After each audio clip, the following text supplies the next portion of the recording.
There is a reason why there's gazillions of people around the world that look at the US and praise the US as the model for innovation and for growth and for entrepreneurship. I mean, I give you a couple of those, and also talk about some that at the end that I could see as potential drawbacks holding us back. I mean, let's start with the culture. I mean, the culture is probably the most difficult thing if anybody would ever want to copy that. And so many people have tried, and we always talk about Singapore.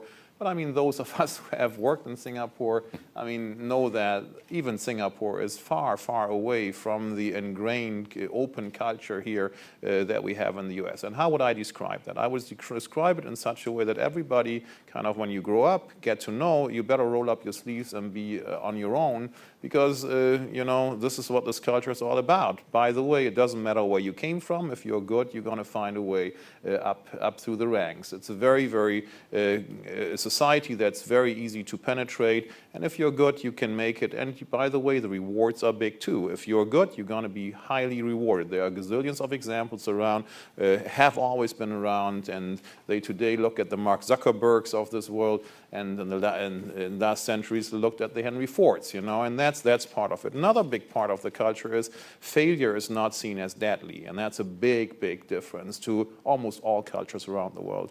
I mean, most cultures around the world, if you have started a business and you failed in the business, people would put a print on your forehead and nobody would want to touch you. If you go around and talk to the venture capitalists, I think the general understanding is when we look and put teams together where we put a lot of money behind them, we want them to have had some failures, right? Because we know that they learn best out of their failures and they will never repeat them, right?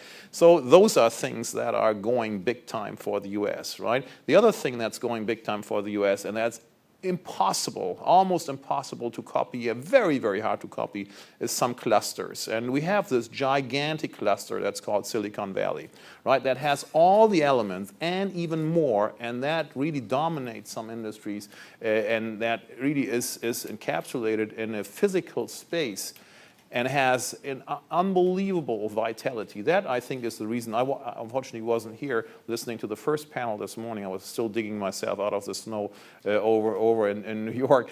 But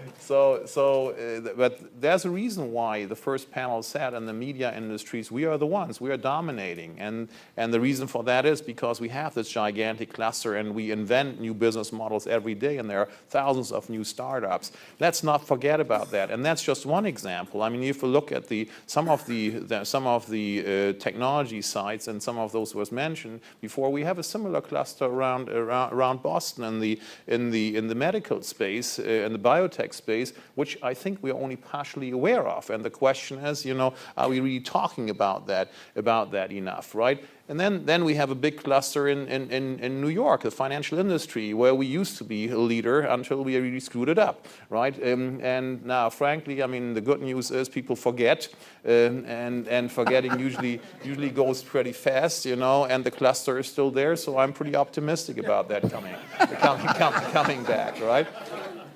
So on that point, I think we have a lot of these great things. Education, yeah, I could talk about the bad schools, you know, and I know some of them fairly well, but frankly, I mean, 20 of the best universities around the world, I mean, 13 of those are in the US. And if you look at probably less statistics, I mean, if you look at probably the most sensitive indicator for an attractiveness of a country and a nation, you have no other country on that planet where more people are knocking on their door wanting to become a citizen than the US. That continues to be the case. Yes, there is competition coming on, but let's not ignore those facts. If we don't screw that up, and if we don't continue to emphasize these points, you know, we can really screw it up big.